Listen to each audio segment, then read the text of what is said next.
और इसी बीच नवनियुक्त शिक्षकों की लिस्ट भी तैयार कर ली गई है। के पाठक के निर्देश पर सूची तैयार की गई है। सभी जिलों में डीओ से तैयार सूची करवाई गई है। 25,000 शिक्षक को नियुक्ति पत्र मिलेगा। 2 नवंबर को गांधी मैदान में बड़ा कार्यक्रम आयोजित किया जाएगा। जिलों से बस से पटना पहुंचेंगे शिक्षक। बसों को पुलिस गाड़ी स्कॉट भी करेगी। जिलों में भी बहुत बड़ा आयोजन होगा। जिले में डीएम नियुक्ति पत्र देंगे और कुल 95,000 शिक्षकों को नियुक्ति पत्र दिया जाएगा। तो शिक्षक अभ्यर्थी जो योग्य हैं, जिनका चयन किया गया है, उनके लिए 2 नवंबर का दिन बहुत ही खास होगा। और इस बीच बेतिया से आपको बड़ी खबर बताएं। सन के पिता की करतूत देखने को मिली है। 5 साल के बेटे को फंदे से लटका दिया। पिता ने ही बेटे को फंदे से लटकाया है। बेटे की मौत के बाद खुदकुशी की है। पत्नी को वीडियो कॉल कर इस पूरी घटना को अंजाम दिया है। तलाक को लेकर विवाद चल रहा था और 2 दिन पहले 2 बेटी को वहां पर पहुंचाया। ससुराल लौरिया की कंदवलिया गांव की ये पूरी घटना बताई जा रही है। तो पत्नी को वीडियो कॉल कर अपनी बेटी की हत्या की। तलाक को लेकर विवाद चल रहा था पति पत्नी के बीच और 2 दिन पहले अपनी बेटियों को उसने अपने ससुराल पहुंचाया। लोरिया के कंदवलिया गांव की ये पूरी घटना बताई जा रही है। बेतिया से ये बड़ी जानकारी आपको दे रहे। सन के पिता की ये अजब ही करतूत सामने आई है। और बेतिया से हमारे संवाददाता मुन्ना राज इस वक्त हमारे साथ फोन लाइन पर है। मुन्ना, क्या जानकारी है ये अजीबोगरीब घटना और सन के पिता की ये हरकत, आगे क्या कुछ कार्रवाई? निश्चित तौर पर यह दर्दनाक वारदात है। अजमुल्ला जो 33 वर्षीय बताया जा रहा है, उसका पत्नी के साथ विवाद चल रहा था और तलाक को लेकर 1-1.5 महीने से दोनों के बीच में विवाद चल रहा था और इसी विवाद के दौरान उसने यह दर्दनाक स्टेप लिया है। सबसे बड़ी चीज है कि 5 साल का एक बच्चा है और उसके साथ उसको फंदे में लटकाकर उसको मार डालता है और पूरे प्रकरण को पत्नी को वीडियो कॉल पर भी दिखा रहा होता है। उसके बाद खुद भी खुदकुशी कर लेता है, लेकिन उसके बाद सूचना के बाद पत्नी और सालिन जरूर पहुंचती है, लेकिन तब तक के लिए दोनों की मौत हो चुकी रहती है। हालांकि पुलिस ने दोनों शव को पोस्टमार्टम के लिए अपने कब्जे में जरूर ले लिया है, लेकिन निश्चित तौर पर यह कहा जा सकता है कि पति पत्नी का जो छोटा सा विवाद इतना बड़ा दर्दनाक हादसा ले लेगा। पूरे गांव में मातम का माहौल है। हालांकि ससुराल पक्ष के लोग भी जरूर पहुंच गए हैं पूरे घटनाक्रम के बाद, लेकिन जिस तरह से यह घटना को अंजाम दिया गया और पति पत्नी के विवाद में इतना बड़ा स्टेप जिसने लिया है, तो निश्चित तौर पर यह एक सनकी पिता का ही करतूत हो सकता है। जी बहुत बहुत शुक्रिया मुन्ना, हमारे साथ जुड़ने के लिए, तमाम जानकारी के लिए। और इसी बीच भागलपुर से एक और बड़ी खबर सामने आ रही है। मामूली विवाद में गोपालपुर थाना के चौकीदार आलोक कुमार ने पड़ोसी सीआईएसएफ जवान बालकृष्ण को सिर में गोली मार दी और जवान के 2 भाइयों को रॉड से मारकर जख्मी कर दिया है। घटना गोपालपुर थाना क्षेत्र के गोसाई गांव की बताई जा रही है। घायल जवान का भागलपुर के निजी अस्पताल में इलाज जारी है। फिलहाल उसकी स्थिति नाजुक बनी हुई है। घायल जवान के परिवार वालों का आरोप है कि जब वो गोपालपुर थाने गए तो एफआईआर दर्ज नहीं की गई और मामले को रफा दफा करने का दबाव बनाया जा रहा है। तो भागलपुर से बड़ी खबर आपको बता रहे हैं। दरोगा जो है, दरोगा सबने बोला चल नहीं रहा तेरा गोली मार। वो ये जो रहती आलोक कुमार उर्फ संतोष कुमार चौकीदार है, गोपालपुर थाना का है। और दरोगा सब कुछ न किया सर, और घर आते ही हमारा भाई को गोली मार दिया सर। और नहीं था गोली मार के और थाना में घुसा लिया, बोला कि यहाँ रहेगा तुम्हारा कोई केस नहीं लेगा। गोपालपुर थाना से सर पुलिस आया, जो कि मनी पासवान थे एसआई, वो सब सर आए अपने मन से जो है ना एप्लीकेशन लिखे। एप्लीकेशन लिखने के बाद उसमें ये दर्शाया गया कि जख्मी है, जबकि रोगी को जो है गोली मारा गया है। और पुलिस की कार्यशैली पर कई सवाल खड़े हो रहे हैं और ऐसे में न्यूज 18 पूछता है सवाल कि आरोपी चौकीदार पर कार्रवाई कब तक की जाएगी।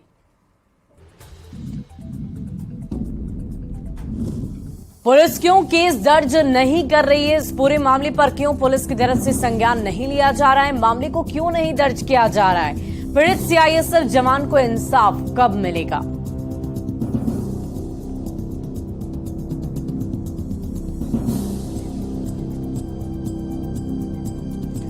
और बड़ी खबर बेतिया से आपको बताएं, जहां नरकटियागंज में एक युवक की हत्या के बाद शव को रेलवे ट्रैक पर फेंकने का सनसनीखेज मामला सामने आया है। शव के हाथ में जंजीर लगाकर ताला जड़ा गया था, जिससे उसकी निर्मम हत्या की जाने की आशंका जताई जा रही है। जीआरपी को शव नरकटियागंज के धूमनगर के पास हड़बोड़ा पुल के पास मिला। जीआरपी और आरपीएफ की टीम ने शव को रेलवे ट्रैक से हटाकर परिचालन वापस शुरू करवा दिया। शव मिलने की सूचना पर स्थानीय थाने को नहीं पहुंचने से लोगों में गजब का आक्रोश है। मृतक की पहचान के लिए कोशिश की जा रही है। और बड़ी खबर मुजफ्फरपुर से आपको बताएं, बेखौफ अपराधियों ने एक ही परिवार के 4 लोगों को गोली मार दी है। घटना जजुआर थाना क्षेत्र की बताई जा रही है। अपराधियों ने पति पत्नी और उनके 2 बेटे को गोली मारी है। सभी का इलाज मुजफ्फरपुर के निजी अस्पताल में जारी है, जिसमें 3 की स्थिति गंभीर बनी हुई है। घायलों में जजुआर के रहने वाले हेम ठाकुर, उनकी पत्नी मोती देवी, बेटे अंकित और अमन शामिल हैं। पुलिस घटना के कारणों को और आरोपियों को खोजने में जुटी हुई है। जजुआर मध्य से ऐसी सूचना प्राप्त हुई कि एक परिवार के लोगों को कुछ अपराधियों ने गोली मार दी है। तो वहाँ पे जैसी सूचना प्राप्त हुई, वहाँ पे थाने की गश्ती गाड़ी पहुँची। तब तक वहाँ से लोग जो है माँ जानकी हॉस्पिटल के लिए प्रस्थान कर चुके थे। तो यहाँ पे आने पे पता चला कि हेम ठाकुर हैं, उन्हें गोली लगी है। उनकी पत्नी है मोती देवी, उन्हें गोली लगी है।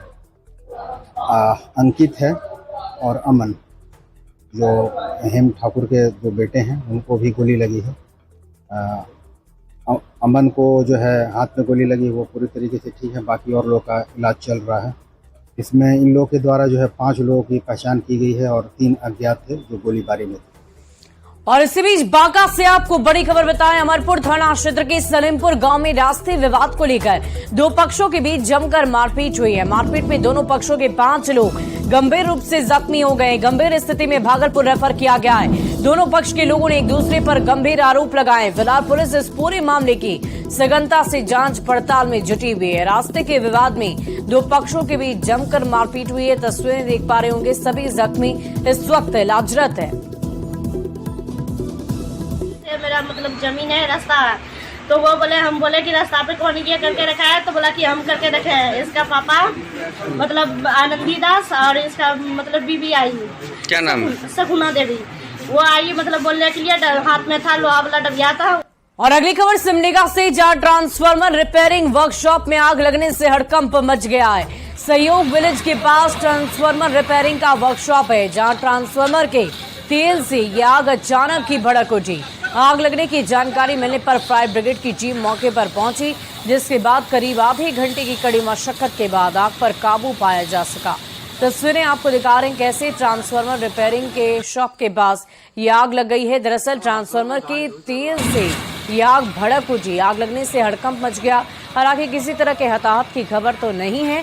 फायर ब्रिगेड ने आधे घंटे की कड़ी मशक्कत के बाद आग पर काबू पा लिया।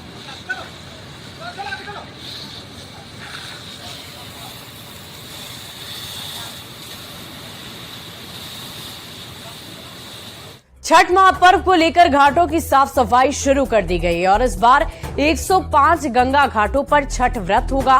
दीघा से लेकर दीदारगंज तक लगभग 25 किलोमीटर गंगा किनारे छठ घाट तैयार कर दिए जाएंगे, जिस पर 12 करोड़ रुपए खर्च होंगे। और इसके अलावा कई पार्क और पटना जू में भी छठ पूजा की मुकम्मल व्यवस्था कराई जाएगी। छठ महापर्व की कैसी तैयारी चल रही है, इसका जायजा लिया संवाददाता विनीता मिश्रा ने।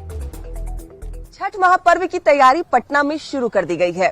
नगर निगम की तरफ से छठ महापर्व के मद्देनजर घाटों की साफ सफाई भी शुरू कर दी गई है। आपको बता दें कि इस बार 105 घाटों पर छठ महापर्व किया जाएगा और उसके मद्देनजर नगर निगम बिल्कुल यहाँ तैयार नजर आ रहा है।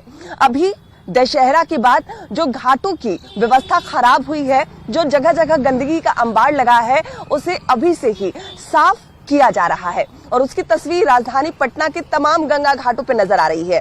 आपको बता दें कि इस बार 105 गंगा घाटों पर छठ किया जाएगा और पिछले साल से इस बार जो गंगा का लेवल है वो 2 मीटर नीचे है, यानी इस बार व्रतियों को ज्यादा परेशानी नहीं होगी गंगा घाट पर पहुंचने में, क्योंकि पिछली बार जिस तरीके से लगातार गंगा का जलस्तर बढ़ रहा था और ऐसे में छठ पर्व के दौरान भी जलस्तर कम और ज्यादा हो रहा था, जिससे व्रतियों को काफी परेशानी हो रही थी। और ऐसे में इस बार व्रतियों को पिछले साल की तरह परेशानी नहीं झेलनी पड़ेगी। 105 गंगा घाट पर छठ महापर्व होगा और उसके मद्देनजर तैयारी भी शुरू कर दी गई है। तस्वीरें नजर आ रही हैं। 21 सेक्टरों में बांटा गया है नासरीगंज से दीदारगंज के इलाकों को, जहां घाटों की तैयारी शुरू कर दी गई है। सभी सेक्टर के प्रभार में वरीय अधिकारी को लगाया गया है। व्रतियों की सुविधाओं के लिए घाटों की साफ सफाई, barricading, changing room, watch tower का निर्माण कराया जाएगा। पिछले साल की तुलना में इस बार अभी भी जो गंगा का जलस्तर है वो 2 मीटर नीचे है। आगे और कम होने की संभावना भी जताई जा रही है। कई घाटों की जो बैरिकेटिंग है वो कराई जाएगी। इसके साथ ही साथ पटना जू और तमाम पार्कों में जो अर्घ की व्यवस्था है वो भी नगर निगम की तरफ से सुनिश्चित कराया जाएगा। यानी जो तमाम तैयारियां हैं छठ महापर्व के मद्देनजर वो शुरू कर दी गई है। और पिछले साल के मुकाबले इस बार जो गंगा घाटों की तस्वीर है वो अलग नजर आ रही है। कैमरामैन अजय दुबे के साथ विनीता मिश्रा, न्यूज 18 पटना। और गोली मारकर 22 लोगों की हत्या अमेरिका में की गई है। व्यवसायियों पर अंधाधुंध फायरिंग की गई। सामूहिक गोलीबारी में 22 लोगों की जान चली गई। गोलीबारी में 50 से अधिक लोग जख्मी हैं। संदिग्ध हमलावर फायरिंग कर फरार भी हो गए। अमेरिका के लेविस्टन में गोलीबारी की घटना को अंजाम दिया गया। अमेरिका से ये बड़ी जानकारी आपको दे रहे हैं। गोली मारकर 22 लोगों की हत्या की गई है। 1-2 नहीं बल्कि कुल मिलाकर 22 लोगों पर जो व्यवसायी समूह से आते हैं उन पर अंधाधुंध फायरिंग की गई है। सामूहिक गोलीबारी में 22 लोगों की जान चली गई। 50 से अधिक लोग जख्मी बताए जा रहे हैं। तो अमेरिका से ये बड़ी जानकारी आपको दे रहे हैं। अमेरिका के लेविस्टन में गोलीबारी की घटना को अंजाम दिया गया है। और हजारीबाग के सरौनी खुर्द गांव में विजयादशमी पर भोजपुरी गानों की महफिल सज गई, जहां फूहड़ गानों की धुन पर बाहर से आई डांसर्स ने ग्रामीणों को खूब मनोरंजन करवाया। पुलिस और प्रशासन को ठेंगा दिखाते हुए डीजे पर अश्लील गाने बजाए गए। उस गाने की धुन पर किराए की डांसर्स रात भर नाचती रही। ग्रामीणों की भीड़ वाहवाही करती रही। पूजा के नाम पर किए गए अश्लीलता के तमाशे की तस्वीरें इन दिनों सोशल मीडिया पर बड़ी तेजी से वायरल हो रही है। साथ ही साथ हजारीबाग पुलिस की कार्यशैली पर भी गंभीर सवाल खड़े हो रहे हैं।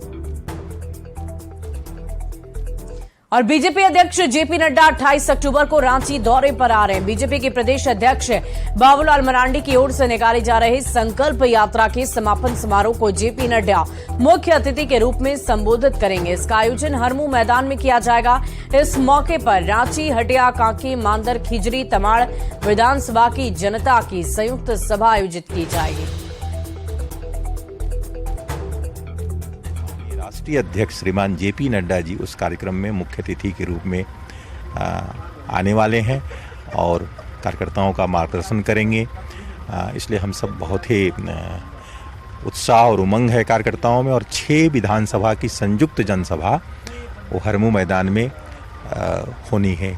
और साथ ही साथ उस दिन मेरी माटी मेरा देश जो कार्यक्रम पूरे देश में चल रहा है, जो अमृत वाटिका के निर्माण के लिए जो गांव-गांव से मिट्टी संग्रह किया गया है, वैसे 263 प्रखंडों से और 49 नगर निकाय से कुल 362 कलश, अमृत कलश, वह भी उस दिन हरमू मैदान पहुंचेंगे। और उड़ीसा का राज्यपाल नियुक्त होने के बाद बीजेपी नेता रघुवर दास पहली बार रांची आए और इस मौके पर बीजेपी नेता और कार्यकर्ताओं ने पूरी गर्मजोशी के साथ उनका स्वागत किया है। वो आज दिल्ली जा रहे हैं, जहां उनकी मुलाकात प्रधानमंत्री नरेंद्र मोदी से होगी और इसके बाद शपथ ग्रहण समारोह में हिस्सा लेंगे। तो ये मेरा सौभाग्य है कि एक मजदूर, टाटा स्टील का मजदूर, महामहिम की कुर्सी तक पहुंचकर अब उड़ीसा की जय जगन्नाथ बाबा ने हमें बुलाया उड़ीसा की जनता की सेवा करने के लिए। उड़ीसा की तरफ से जो हमारे माननीय प्रधानमंत्री जी का टीम इंडिया का जो कंसेप्ट है कि राज्यों में भले किसी दूसरी पार्टी की सरकार हो, लेकिन देश के विकास के लिए टीम इंडिया के तहत राज्य सरकार को काम करने की जरूरत है। तो जो संवैधानिक व्यवस्था के तहत संविधान के दायरे में रहते हुए उड़ीसा भी विकास की नई ऊंचाई को छुए और देश हमारी विकास को नई ऊंचाई तक पहुंचे, इस दिशा में लगातार वहां की राज्य सरकार से समन्वय स्थापित कर उड़ीसा में जो शोषित है, जो वंचित है, उपेक्षित है, वो समाज का जीवन ऊंचा उठाने के लिए हम सरकार से मिल के काम करेंगे। और फिलहाल इस बुलेटिन में अभी के लिए बस इतना ही। नजर डाल लेते हैं अब तक की हेडलाइंस।